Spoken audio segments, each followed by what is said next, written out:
l'instant patrimoine avec GAN Assurance. Aujourd'hui, on vous parle immobilier et fiscalité. Les Français adorent l'immobilier. Effectivement, leur patrimoine est composé à plus de 60% d'immobilier. Mais qui dit immobilier dit fiscalité. Mais vous allez voir, ce n'est pas une fatalité. Alors aujourd'hui, pour en parler, je suis accompagnée de Anne-Lise Charrier-Marsène. Bonjour Anne-Lise. Bonjour Marie. Vous êtes responsable de la gestion de patrimoine et ingénierie patrimoniale chez Groupama Ganvie. Et je suis également accompagnée de Christian Dossou. Bonjour Christian. Bonjour Marie. Vous êtes responsable du développement chez Expertise Immo. Bref, on peut le dire, vous êtes le spécialiste de l'immobilier. Aujourd'hui, il y a de l'inflation, les prix sont en hausse, mais est-ce que les prix de l'immobilier aussi ? Qu'est-ce qu'on peut dire sur ça ? Alors ce qu'on peut dire Marie, c'est qu'il y a trois phénomènes qui se superposent. Le premier, c'est l'augmentation de la valeur des biens en foncier, donc des prix des biens immobiliers depuis plusieurs années. Alors cette augmentation, elle est plus ou moins marquée selon les régions, selon les secteurs, mais la tendance est bien là. On est bien une tendance haussière. Le deuxième point, c'est l'inflation. L'inflation qui fait mécaniquement augmenter les prix de l'immobilier, et en particulier dans le neuf, puisque le neuf subit également l'augmentation des matériaux de construction.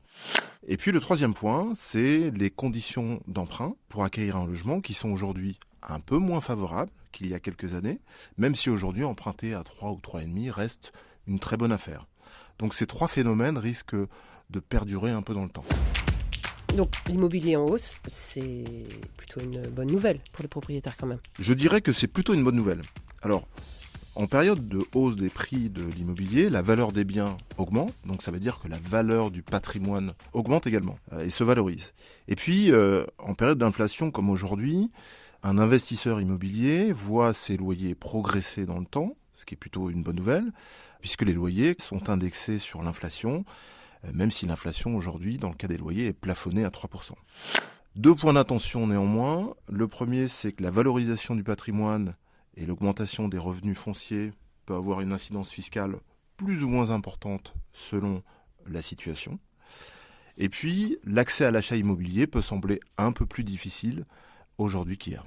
Alors, vous dites sembler, c'est pas le cas, c'est pas plus difficile d'avoir justement un bien immobilier parce que c'est plus cher ? C'est pas une fatalité. Il n'y a pas de fatalité, il y a beaucoup de solutions. Je disais qu'on peut trouver des solutions pour continuer d'investir dans l'immobilier tout en valorisant son patrimoine et en minimisant la partie fiscale. Juste avant de parler des solutions, est-ce qu'on peut revenir sur l'imposition ? Parce qu'un immobilier en hausse, un prix de l'immobilier en hausse, ça a des conséquences fiscales, j'imagine. Alors oui, en fait, j'en ai retenu 3.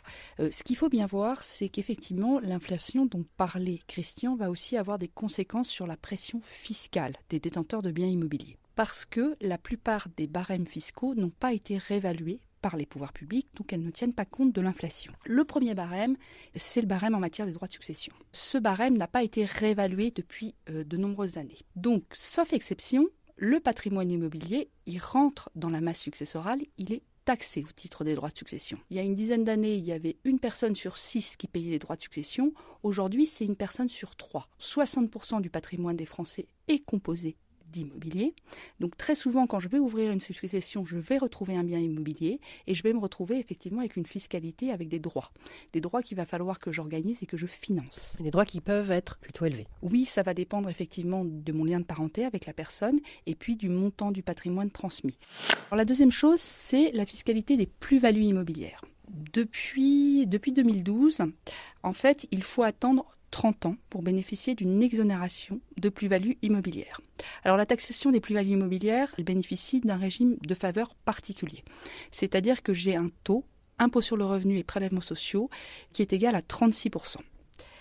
Il y a un allègement progressif lié à la durée de détention. Pour bénéficier d'une exonération totale d'impôt sur le revenu, il faut attendre 22 ans. Et pour bénéficier d'une exonération totale de prélèvements sociaux, il faut attendre 30 ans. Bref, il faut attendre 30 ans pour ne pas payer d'impôts. L'imposition sur la plus-value, ça va concerner les gens qui ont des biens immobiliers en plus de leur résidence principale. Puisque la résidence principale, elle, continue de bénéficier d'une exonération, quelle que soit la durée de détention. La troisième taxation, elle va concerner vraiment les gens qui ont du patrimoine immobilier, puisque depuis 2017, l'ISF a été remplacé par l'impôt sur la fortune immobilière. Donc dès lors que j'ai plus d'1 300 000 € net de patrimoine immobilier, je suis redevable de cet impôt. Depuis 2020, il y a 7% de plus de gens qui sont redevables de l'IFI. Et c'est logique puisque le barème de l'IFI n'a pas été réévalué alors que la valeur du patrimoine immobilier s'est développée. Christian, vous nous disiez qu'il y avait des solutions. Je vais prendre un cas concret. Une personne souhaite acheter un bien pour le louer par exemple, donc c'est un placement, sauf qu'elle hésite parce que c'est cher et c'est beaucoup taxé. Qu'est-ce que vous lui diriez en fait à cette personne ? Qu'est-ce que vous proposez à cette personne ? Alors la première chose que je vais lui dire, c'est que il ne faut pas se freiner à acheter de l'immobilier. L'immobilier reste une valeur refuge, tant pour sa résidence principale, sa résidence secondaire ou si on veut faire un investissement locatif. Aujourd'hui, on a beaucoup de solutions. Parmi les solutions qu'on peut proposer et qui en termes de fiscalité vont être assez neutres, c'est ce qu'on appelle le démembrement temporaire. On divise en deux la pleine propriété d'un bien. On a d'un côté l'usufruit et de l'autre côté la nue propriété. La nue propriété est achetée par l'investisseur et l'usufruit est donné à un bailleur social. La durée de cette séparation est déterminée à l'avance, en général entre 15 et 20 ans. L'usufruitier du bien perçoit les loyers pendant toute la durée du démembrement temporaire.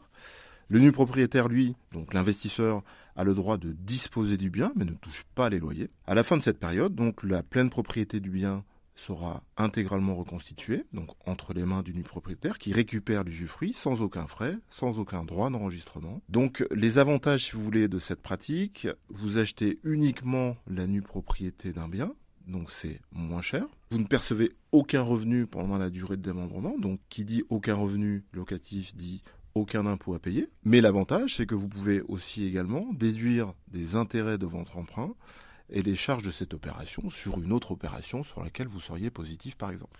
Prenons un autre exemple. Ceux qui n'ont pas l'intention d'acquérir d'autres biens, d'autres actifs immobiliers, mais qui voudraient alléger la pression fiscale sur leur patrimoine immobilier. Dans ce cas-là, qu'est-ce qu'ils peuvent faire ? On peut effectivement se poser la question de l'opportunité de réarbitrer une partie de son patrimoine au profit d'enveloppes financières de type épargne retraite, assurance vie ou PEA qui vont offrir une fiscalité différente et privilégiée. Notamment, si je vais chercher des solutions comme l'assurance vie et l'épargne retraite, je vais bénéficier d'une fiscalité successorale intéressante. On pourra également commencer à organiser sa transmission. Double avantage, effectivement, limiter à terme les droits de succession, mais également, ça peut avoir un impact sur l'impôt sur la plus-value, puisque la transmission, la donation, va permettre de purger la plus-value. Et enfin, on va pouvoir avoir une réflexion autour des modalités de détention de son patrimoine immobilier.